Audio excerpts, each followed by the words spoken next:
Hello and a warm welcome to Voice of Russia's political discussion program, Debating Russia. I'm Peter Lavelle. Ukraine remains in the spotlight, and in many ways things are going from bad to worse. But on the issue of energy relations and energy security, cooler heads appear to be prevailing. To talk about the politics of energy, we have in London Peter Kiernan. He's a lead oil and gas analyst at the Economist intelligence unit. Via Skype in the UK, we have Richard Connolly. He's a lecturer in political economy, Center for Russian and Eastern European Studies at the University of Birmingham. And here with me in Moscow is Yaroslav Lissovolik, chief economist at Deutsche Bank, Russia.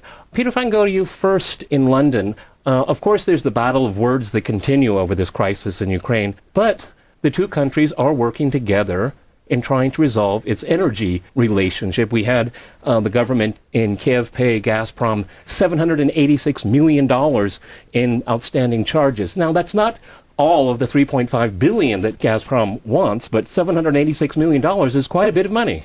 That's right. It is a part payment. The issue, of course, on the Russian side is the outstanding debts that Ukraine owes. And the issue on the Ukrainian side is the actual price that Ukraine will have to pay for the Russian gas. So the gas supplies have not been cut off to Ukraine. The gas supplies have not been cut off to Europe, but there are still outstanding negotiations. So we'll just have to see how they will actually pan out. But the two issues, of course, are the outstanding debts and also the price that Ukraine will pay for the Russian imports. Richard, is this an act of goodwill or just pure pragmatism on both sides right now? I think it's pragmatism, and it's a small step towards moving towards a more constructive relationship in the future. I think the point is that the small payment means that, a small payment, it's fairly significant, as you say, but at least it means that it provides a basis for future discussion. And I think the more fundamental issue is going to be that there will need to be some renegotiation of the contractual terms because of the changing circumstances in Ukraine, but we're not going to talk about too much. But the current price, or the old price, before recent events was linked to of course, the agreed in the Kharkiv Accords back in 2010.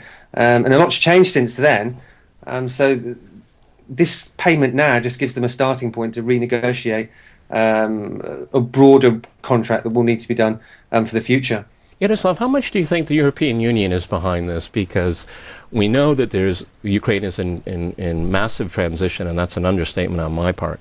But the European Union is very, very concerned about this relationship because Ukraine is in the middle, and it is the corridor, an energy corridor towards Europe. So, I mean, what the Europeans are saying to the Ukrainians, you really have to move forward on this in some way. Yeah, because Europe has already gone through periods of essentially crisis in terms of the gas transit issue via Ukraine, and a repetition of something like that is certainly not very appetizing, especially given the state of economy in Europe. The region desperately needs to get out of recession and to attain sustainable growth rates further down the road, and any possibility of a repetition of an energy crisis and issues related to gas transit would potentially cause disruptions, cause problems, would certainly probably also have some effects on markets, which in turn can generate certain second-round effects vis-a-vis the economy. So I think certainly, given also the lingering dependency of the European Union on gas supplies from Russia, there is certainly willingness on the part of the Europeans, I think, to try and get the two sides to agree on these gas issues. Yeah. Peter, in London, what is a fair price? Because it's very interesting, because there was a special price for Ukraine. That's right. And can you explain to our listeners what that special deal was? Well, that special deal, I think, happened in December 2013. The price went down from about $400 per 1,000 cubic metres to about $268 per 1,000 cubic metres. And that price would be reviewed quarterly, and that was on the basis that Ukraine would withdraw from the association agreement with the EU. However, a lot of events in Ukraine happened after December, and then you had a negotiation of the price upwards to about $385, which is pretty much in the ballpark average of the Gazprom price for gas in Europe. And then it went up another $100 to about $485, but they could just be bargaining chips. I think what we're saying is that somewhere in the range of what other European customers pay would be a reasonably fair price in Ukraine's circumstances. Richard, one of the interesting things about the IMF going into Ukraine with its funds is that it's talking about reforming the energy sector. And that essentially means, depending on who you ask and depending on the price, is that there's going to be a 50% increase in gas tariffs for the average person making their tea in the morning. Can the economy sustain that? I mean, it's already an economy that's very damaged. Yeah, that's going to add it's going to have a big effect on living standards for people and also for industrial users as well. Because in the last 20 years, both for households and also for industrial users, many of which, by the way, are located in eastern Ukraine in big, large companies that do a lot of business with Russia, but they had been beneficiaries of relatively cheap gas. So moving away from that is something that people have been encouraging Ukraine to do for a long time, and they have made progress. If you look over the last 20 years or so, Ukraine uses a lot less gas and consumes a lot less gas than it did in the past, and it's moving away from being an extremely energy and gas intensive economy. It still is, but it's getting better. So that said, because of the wider economic picture in Ukraine, the fact that the government's going to have to reduce spending, is going to have to undertake a whole package of far-reaching structural reforms in order to meet the IMF's conditions and conditions imposed, I'm sure, as part of not just the recently agreed bailout, but no doubt other ones to follow.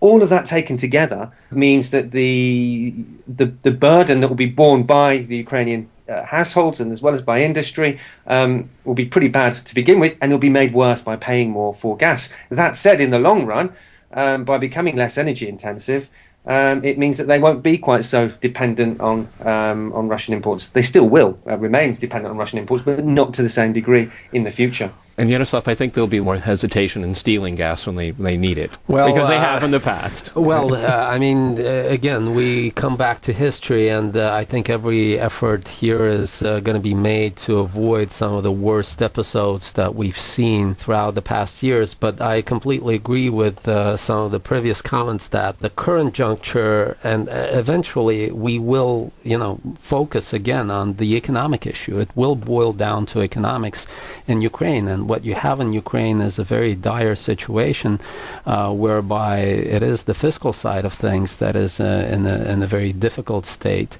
and you have the external balance having a very significant deficit, partly because of the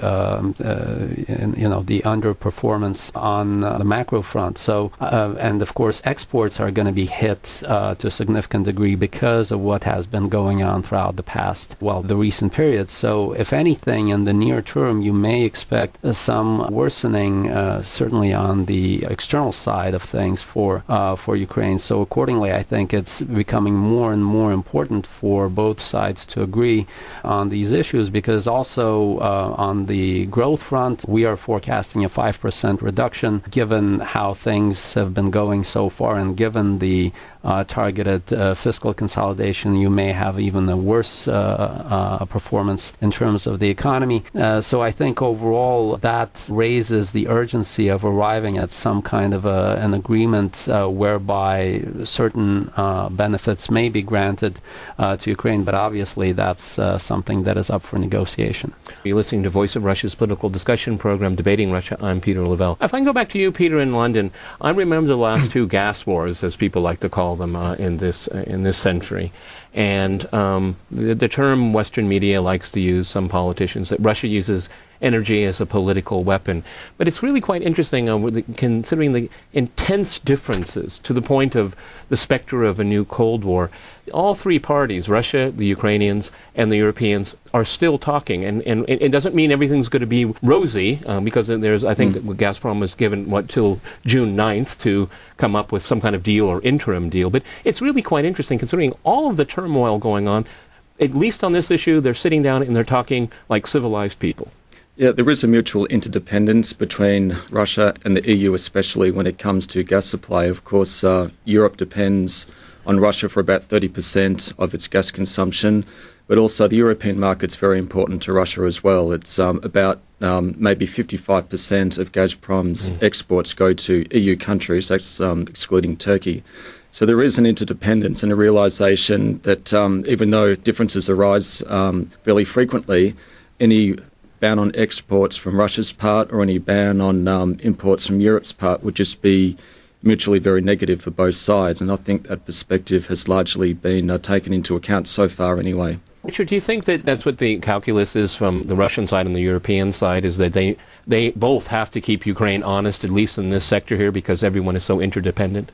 Yes, I think that is it. And this is this interdependence, gas interdependence, isn't something that can change just overnight, but even over the course of 2, 3, 4, 5 years. It's pipelines that connect gas from Russian gas fields up in the Arctic to European end users.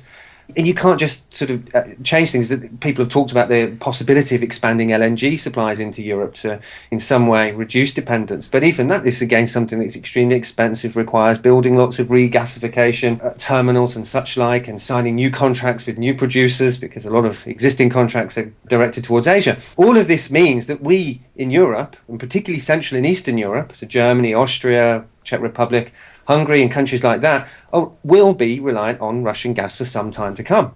And much of that, as we know, comes through Ukraine. Even if South Stream, if and when that's built, that will reduce a dependence of it coming through. So increasing transit security, I guess, through Ukraine more. I'm guessing for some time to come, gas will still come through Ukraine. So it's in everybody's interest to manage this. Yaroslav, the President-elect Poroshenko said that Ukraine's dependency on imported Russian gas will be resolved in 2 years. Is he realistic, or is that just bluster? Yeah, well, just as I think was mentioned already, I think these things in terms of the redirection of gas routes and gas supplies, they certainly may take quite a lot of time. And I mean, after all, Russia and Ukraine are right next to each other. They're neighbors, and it makes sense for the two to continue to cooperate and work together in this sphere. Just as is the case, say, in the East, Russia has tremendous resources in the Far East that may be tapped by the likes of Japan, by South Korea, by China. Well, this is Russia's energy pivot. Yes, but there, again, you look at some of the countries, they have significant supplies coming from the Middle East and elsewhere, and not as much from Russia. And obviously, economically, it absolutely makes sense to increase, to some degree, the share of Russian supplies. And in this particular case, I think eventually, we will come to a situation whereby, again, both sides will sit down and explore the possibility of strengthening ties and securing ties with the view to developing, the energy dialogue and energy cooperation going forward. It's to the benefit of Russia. It's to the benefit of Ukraine. Peter, what about North Stream and South Stream? Because these were energy corridors envisioned because of the unreliability of Ukraine and the friction that comes up every few years between Russia and Ukraine on this very issue here. What is their future now? Because on the one hand, if there can be a dialogue here, even though these two countries vehemently disagree on so many issues right now, what is the future of these other corridors if there can be some kind of an agreement made now? Or is it just because there's more demand? Well, Nord Stream is already operating, and because of the Nord Stream pipeline mainly, and also the pipeline that was built several years before that went through Belarus and Poland some decades ago, you have the proportion of gas that goes from Russia to Europe through Ukraine has gone down from about 80% to about 50% now. Then you have the South Stream pipeline, which I believe has started construction on the Russian side, that will go across the Black Sea into Bulgaria, Serbia, Slovenia, Hungary and Austria, I think. That would add another 60 BCM to Russian pipeline capacity, not necessarily an additional 60 BCM of Russian supply to Europe, but more a diversion of supplies. So if South Stream does get built and it runs at full capacity, if you add that to Nord Stream's capacity, you would find several years from now very little gas going from Russia to Europe through Ukraine. So these two pipelines are basically designed to diversify transit routes from the Russian side. Richard, what do you think the future is of South Stream? Because there are certainly voices within the European Union that don't want to see it built. Yeah, they've been speaking over the last couple of days. The Commission apparently has been putting pressure on Bulgaria, which is supposed to be the first European EU country where South Stream will enter from the Black Sea. And they've been putting pressure on the Bulgarians, saying, look, you're not allowed to build this. It's to do with ownership of upstream and downstream assets, which I won't go into. But the long and short of it is that the Commission's putting pressure on Bulgaria not to allow South Stream to be constructed at this point. Now, that could well be political leverage so that the EU can use that to negotiate a better position with Gazprom on other matters. Well, I find it very interesting, Richard, if I could jump in here. I think it's really interesting as we see energy being used as a political weapon by Brussels, and Russia's always accused of using energy as a political weapon when in terms of the South Stream. Yeah, I think that the European Commission, of course, would argue that they are not using it in a political weapon in the way that they say that Russia does, because they are obeying certain rules. So the Commission is saying, look, our rules recently introduced in recent years state that Gazprom aren't allowed to own the pipeline in Europe as well, and aren't allowed to own other parts of the energy transmission and distribution system. And so they're referring to these rules. However, Bulgaria, who are very keen for South Stream to come through Bulgaria so that they can have access to gas themselves and also benefit from transit fees and such like, are very keen that South Stream be built. And I read the comments this morning from the Bulgarian energy minister to the effect that they're not worried about the Commission's statements, and they think that South Stream will still come through Bulgaria. That said, I think last week the Russians also referred to the possibility that South Stream could go through another non-EU country, and by that they're referring, I think, to Turkey, and then to divert the gas into northwest Turkey, and then from Turkey it would reach the EU. So the Russians still have options if the Commission decides to play really hard with South Stream entering Bulgaria.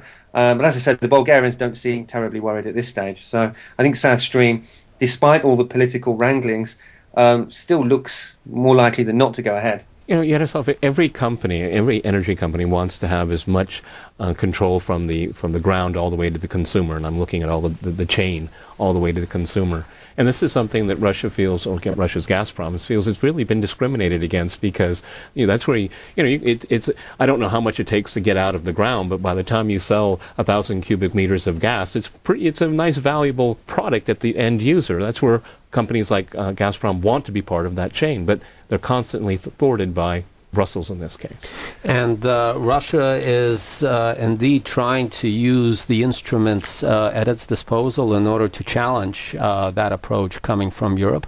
And in the course of the past several months, Russia directed a formal case against the European Union within the WTO, within the dispute settlement body of the WTO. So this is something that Russia is going to address through the instruments that it now has, now that it's part of the World Trade Organization. And obviously Russia will also look for other ways to lower its susceptibility to issues that seem to arise regularly. Like Ukraine and other issues. So obviously now we're seeing this pivot towards the east, towards Asia, significant activism on the part of Russia vis-a-vis China. Now a crucial agreement has been signed, a major breakthrough, and I think it certainly opens a lot of options for Russia to reduce some of its dependency as a supplier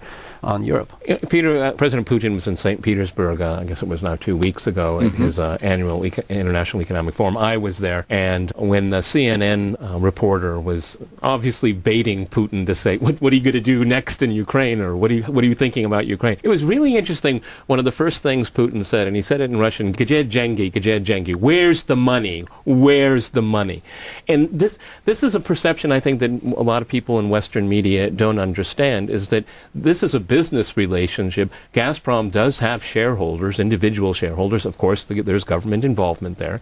But it's a company that needs to make money, and any country or any kind of business transaction where someone is outstanding billions of dollars, this is something that needs to be resolved. I think there's a misperception that it isn't business first, and it is in many ways business first here. This is a Russian company that is owed a huge amount of money. Well, that's true. And as I said before, the two issues are not only the remaining outstanding debts on Ukraine's part, but also from the Ukrainian side, what price should the Ukrainians pay for the Russian gas imports? And they're the two key elements. If they can get resolved, then a lot of this tension would be dissipated.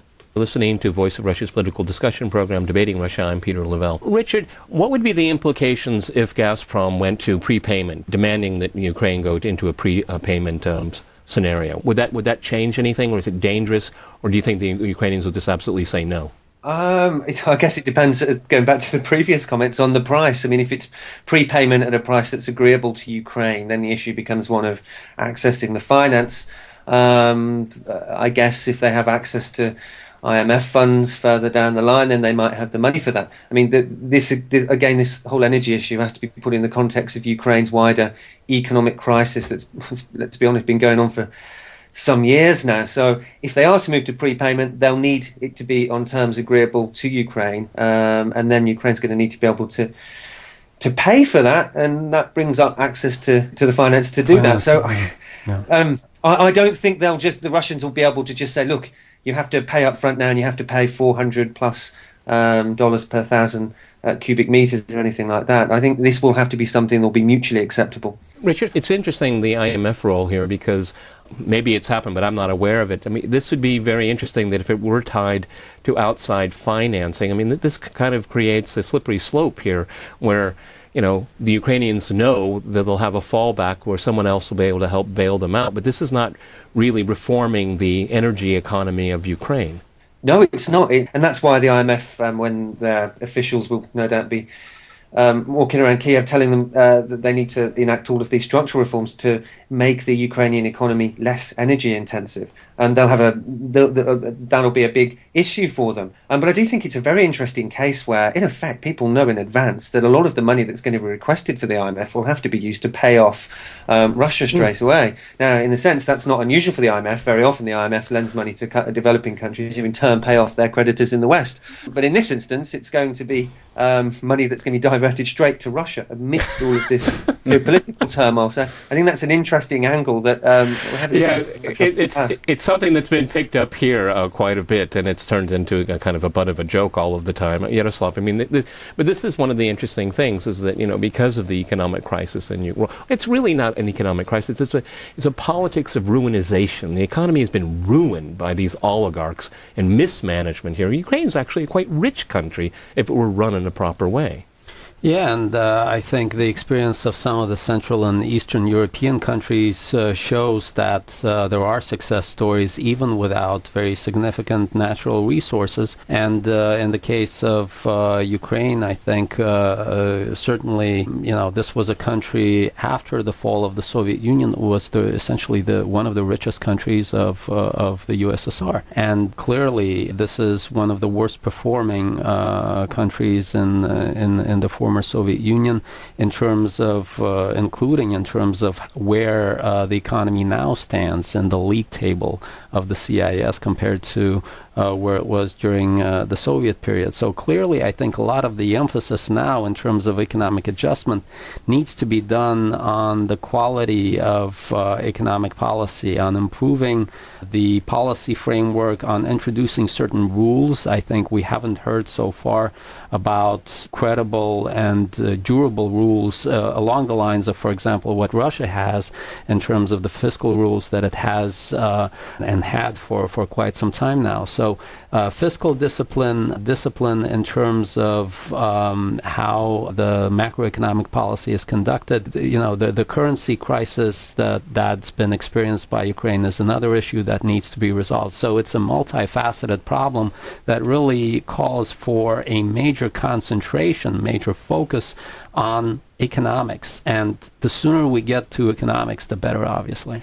Peter, it's very interesting here, because I'm worried about the moral hazard issue here, because we all agree here that the energy relationship, the interdependency that Russia and the European Union have on this key energy issue, is that you have this country in between, and like I started in the beginning of the program, we don't have to go into the nuances of the politics here, but this is a country that's extremely unstable right now. And it does worry me that we have a government that lacks a lot of legitimacy in the eyes of some, at least, and then trying to reform an economy when there's according to some people, a civil war going on here. This is a lot of apples in the air to be juggling right now. Well, that's right, and that's why, just to get back to the new pipeline projects, Nord Stream and South Stream, why there is an effort by Russia to diversify its export routes so it doesn't have to go through transit states, especially Ukraine. So South Stream would complete that objective. And also, I think the significance of the Russia-China deal a few weeks ago in the long term could be very significant for Russia in terms of diversification of its export markets. The Europeans like to talk about we need to diversify sources of supply. The Russians, of course, say, well, we would like to diversify our export markets as well. And if you look at the volume of the pipeline deal that was signed a few weeks ago, it's about 38 BCM, which is about equivalent to what Germany... it's about equivalent to what Russia exports to Germany at the moment. So it's a quite significant additional market. And the 2020s will see the configuration of Russia's gas exports be somewhat different to what it is now. Of course, it's medium to long term, but we'll see that effect several years down the track, I think. If I can go back to Peter in London, a lot of people on both sides of Ukraine, we have Russia on one side and the European Union on the other, over the, let's say, the last 15 years, can make the argument that Ukraine is not a reliable energy partner. But considering what Richard just said, I mean, maybe within a decade it really won't matter much if it is a reliable partner or not, because everyone will just avoid it. Well, if South Stream does get constructed and Russian gas does flow through South Stream at full capacity, which is about 60 BCM, you add that to Nord Stream, that's about 55. That's not much less than what Russia is currently exporting to EU countries. And in addition to that, you also have the other pipeline that goes through Belarus and Poland. So this would be, I'm talking very, very long term, but further down the track, Ukraine may not be so important as a transit state if South Stream gets built, and I think that's why the Russians do want to build it.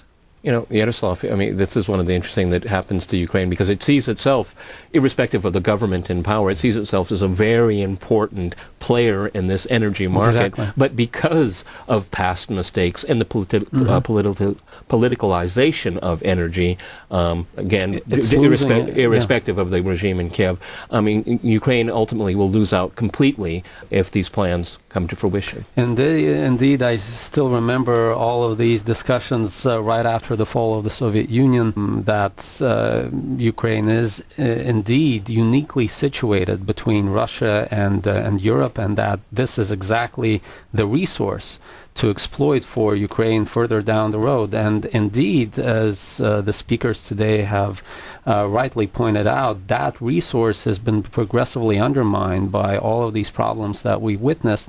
And so for Ukraine, I think it will be very important again, I think, to have a concept, have a vision about how this resource is still eventually to be recouped and used going forward. Because again, these are two nations that throughout history were always right next to each other. And, you know, in economic theory, what we know is the countries that perform well economically are the countries that regionally are doing well with their neighbors. That's the simple rule of success, I think, in terms of how the economy works across the world. Okay, Peter, I'm going to give you the last word in London here.